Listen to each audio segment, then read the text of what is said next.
ಓಂ ಶ್ರೀ ಗುರುಬಸವಲಿಂಗಾಯ ನಮಃ. ವಚನ ವಿಶ್ಲೇಷಣೆಯನ್ನು ಮತ್ತೆ ಮುಂದುವರಿಸೋಣ. ವಚನಗಳು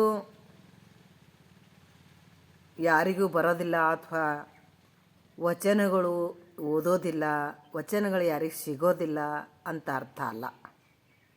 ನೀವೆಲ್ಲರೂ ಕೆಲಸದೊಳಗಿರೋರು ವಚನಗಳನ್ನು ಹುಡುಕಿ ಓದೋಕ್ಕಾಗಲ್ಲ, ಮತ್ತು ಅದರಲ್ಲಿರುವಂಥ ಒಂದೊಂದು ಅರ್ಥಗಳು ಕೂಡ ನಿಮಗೆ ತಿಳಿಯೋದಿಲ್ಲ. ಅದಕ್ಕಾಗಿ ಈ ಒಂದು ವಚನ ವಿಶ್ಲೇಷಣೆಯನ್ನು ಸುಮ್ಮನೆ ಕುಂತಲ್ಲಿ ಮೊಬೈಲ್ ತೆಗೆದು ನೋಡಿದ್ರೆ ಆ ವಚನಗಳ ಅರ್ಥ ಸ್ವಲ್ಪ ತಲೆಯಾಗ ಸೇರಿದರೆ ಭಾಳ ಆನಂದ ಅನ್ನಿಸ್ತದೆ. ಇಂಥವೆಲ್ಲ ವಚನಗಳು ಶರಣರು ಬರೆದಿದ್ದಾರಾ ಅಂತ ತಿಳ್ಕೊಂಡು ಅದರ ಒಂದು ಚಿಂತನೆ ಮಾಡಲಿಕ್ಕೆ ಶುರು ಮಾಡ್ತದೆ ಮನುಷ್ಯ. ಅದಕ್ಕಾಗಿ ಈ ವಚನ ವಿಶ್ಲೇಷಣೆ ನನಗೆ ಭಾಳ ಒಳ್ಳೆಯ ಒಂದು ಸಂದೇಶ ಬೀರುವಂಥ ವಚನಗಳು ಸಿಕ್ಕರೆ ನಾನು ಆ ವಚನಗಳನ್ನು ನಿಮ್ಮ ಮುಂದೆ ಹೇಳ್ತೇನೆ. ಅದನ್ನು ನೀವೆಲ್ಲರೂ ಸ್ವಾಗತ ಮಾಡ್ತೀರಾ, ಅದನ್ನು ಅರ್ಥ ಮಾಡ್ಕೋತೀರಾ ಅಂತ ನಾನು ನಂಬಿದ್ದೀನಿ. ಸೊಡ್ಡಳ ಬಾಚರಿಸರು ಒಂದು ವಚನವನ್ನು ಹೇಳ್ತಾರೆ. ಭಕ್ತರಲ್ಲದವರೊಡನೆ ಆಡದಿರು, ಅರ್ಥದಾಶೆಗೆ ದುರ್ಜನರ ಸಂಗವ ಮಾಡದಿರು. ನೋಡ್ರಿ, ಉತ್ತಮರ ಕೇಡ ನುಡಿಯದಿರು, ಮುಂದೆ ಹೊತ್ತ ಹೊರೆ ದಿಮ್ಮಿತ್ತಹುದು. ನಿತ್ಯವಲ್ಲದ ದೈವಕ್ಕೆ ಎರಗದಿರು, ಕರ್ತೃ ಸೊಡ್ಡಳನ ನೆರೆ ನಂಬು, ಡಂಬಕ ಬೇಡ. ಎಂಥ ಚಂದದ ನೋಡ್ರಿ, 4 ಸಾಲಿನೊಳಗೆ ಭಕ್ತರಲ್ಲದವರೊಡನೆ ಆಡದಿರು. ಭಕ್ತರಂದರೆ ಯಾರು? ಆ ಧರ್ಮ ಈ ಧರ್ಮ ಅಂತಲ್ಲ, ಪರಮಾತ್ಮನನ್ನು ನಂಬಿದಂಥವ್ರು, ಈ ಜಗನ್ನಿಯಾಮಕನಾದಂಥ ಒಬ್ಬ ಸೂತ್ರಧಾರ ಇದ್ದಾನೆ ಅಂತ ನಂಬುವಂಥವ್ರು. ಅಂಥ ಒಂದು ನಂಬಿಕೆಯಲ್ಲಿ ಆ ಪರಮಾತ್ಮನಿಗೆ ಭಕ್ತಿ ಮಾಡುವಂಥವರೇ ಭಕ್ತರು. ಅಂಥ ಭಕ್ತರಲ್ಲದವರೊಡನೆ ಆಡದಿರು. ಅವರು ಯಾವುದ್ರಾಗೇನೂ ಇಲ್ಲ, ಅದರಲ್ಲಿ ಏನು ಪರಮಾತ್ಮ ಅನ್ನೋದು ಇಲ್ಲ, ಆಚಾರ ಅನ್ನೋದು ಇಲ್ಲ, ಸದ್ಗುಣ ಅನ್ನೋದು ಇಲ್ಲ. ಅವರು ಬರೀ ಸ್ವಾರ್ಥಿಗಳು, ತಿಂದುಂಡು ಬದುಕುವಂಥವ್ರು. ಅವರು ಭಕ್ತರಲ್ಲದವರೊಡನೆ, ಅಂಥವ್ರೊಡನೆ ಆಡದಿರು. ಭಕ್ತರಂತಂದಾಗ ನಾವು ಏನಂತೀವಿ? ದಿನ ಗುಡಿಗೆ ಹೋಗೋರು, ವಿಭೂತಿ ಹಚ್ಕೊಳ್ಳೋರು, ದಿನ ಲಿಂಗ ಪೂಜೆ ಮಾಡೋರು, ದಿನ ಓಂ ನಮಃ ಶಿವಾಯ ಅನ್ಕೋ ತಿರುಗಾಡೋರು, 5 ಹೊತ್ತು ನಮಾಜ್ ಮಾಡೋರು, ಅಥವಾ ಚರ್ಚಿಗೆ ಹೋಗೋರು, ಅಥವಾ ಈ ಒಂದು ಏನಂತಾರೆ, ಒಂದು ಧ್ಯಾನ, ಡಂಬಕದ ಧ್ಯಾನ ಮಾಡೋರು, ಇವರಿಗೆಲ್ಲ ಭಕ್ತರು ಅಂತ ಕರೆಯಲಾಗೋದಿಲ್ಲ. ಅದಕ್ಕೆ ಅವರು ಸದ್ಗುಣವಂತರು, ಆಚಾರವಂತರು, ಇನ್ನೊಬ್ಬರಿಗೆ ಒಳ್ಳೆಯದನ್ನು ಬಯಸುವಂಥವರು, ಪರಮಾತ್ಮನ ಅಸ್ತಿತ್ವವನ್ನು ನಂಬುವಂಥವ್ರು ಭಕ್ತರು.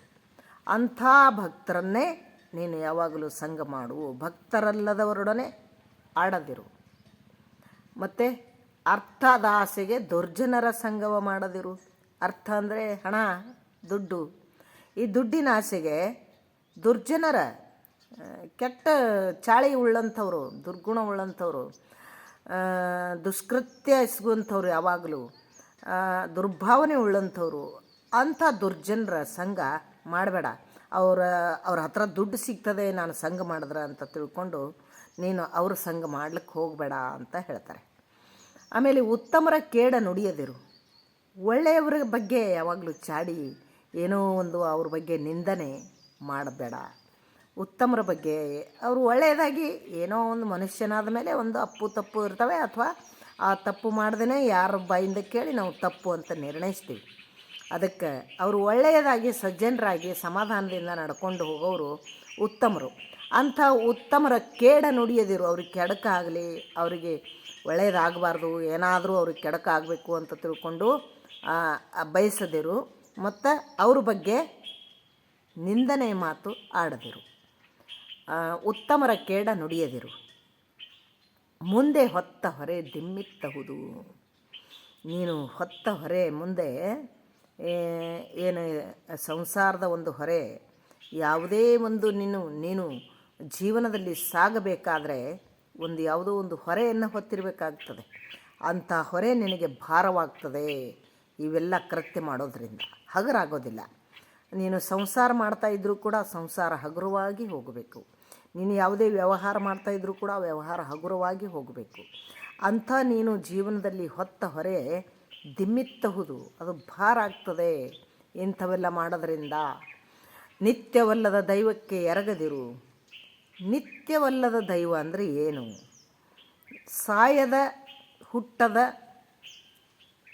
ಯಾವಾಗಲೂ ಶಾಶ್ವತವಾಗಿರುವಂಥ ಆ ಅಸ್ತಿತ್ವಕ್ಕೇ ದೇವರು ಅಂತ ಕರಿ. ಅದನ್ನು ಬಿಟ್ಟು ನಿತ್ಯವಲ್ಲದ, ಈಗ ನಾವು ಅನೇಕ ಮಹಾತ್ಮರನ್ನು, ಹುಟ್ಟಿ ಸತ್ತವರನ್ನು ದೇವರು ಅಂತ ಅಂತೀವಿ. ಆ ಹುಟ್ಟಿ ಸತ್ತವರನ್ನು ದೇವರು ಅನ್ನಬೇಡ. ಒಂದು ವೇಳೆ ಅವರನ್ನು ದೇವರು ಅಂತ ನೀನು ಅಂದ್ಕೊಂಡಿದ್ದೀಯಾದರೂ ಕೂಡ ಅವರಲ್ಲಿಯೇ ಪರಮಾತ್ಮನನ್ನು ಕಾಣು.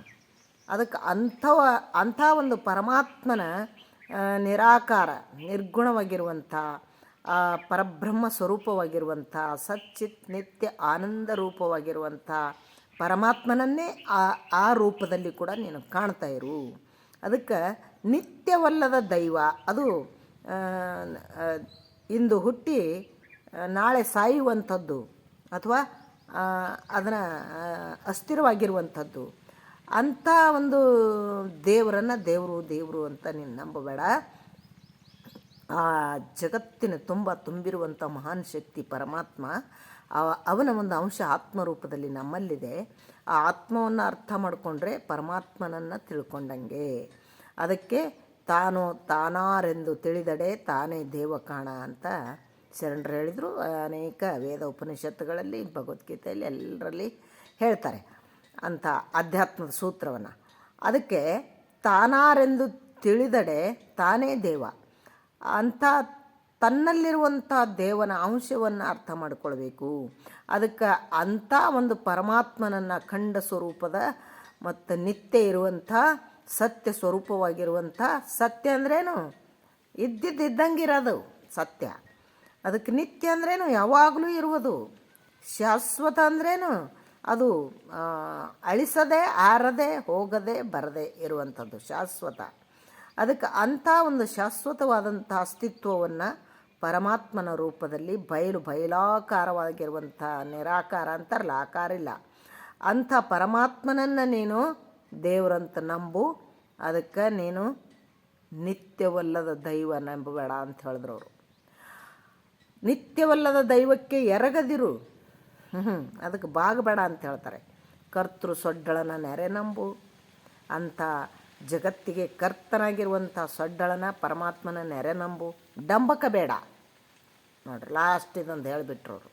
ಡಂಬಾಚಾರ ಮಾಡಬೇಡ, ಸುಮ್ಮನೆ ನಂಬು, ನಿರಾಳವಾಗಿ ನಂಬು ಬಿಡು. ಆ ಪೂಜೆ ಮಾಡಿ ಈ ಪೂಜೆ ಮಾಡಿ ಅದು ಬೇಡ್ಕೊಂಡ ಇದು ಬೇಡ್ಕೊಂಡ ದಂಡ ನಮಸ್ಕಾರ ಹಾಕಿ ದೇವ್ರಿಗೆ ಭಾಳ ಮಾಡ್ತೇವೆ ನಾವು, ಭಾಳ ಮಾಡ್ತೇವೆ. ಡಂಬಕ್ಕೆ ಬೇಡ.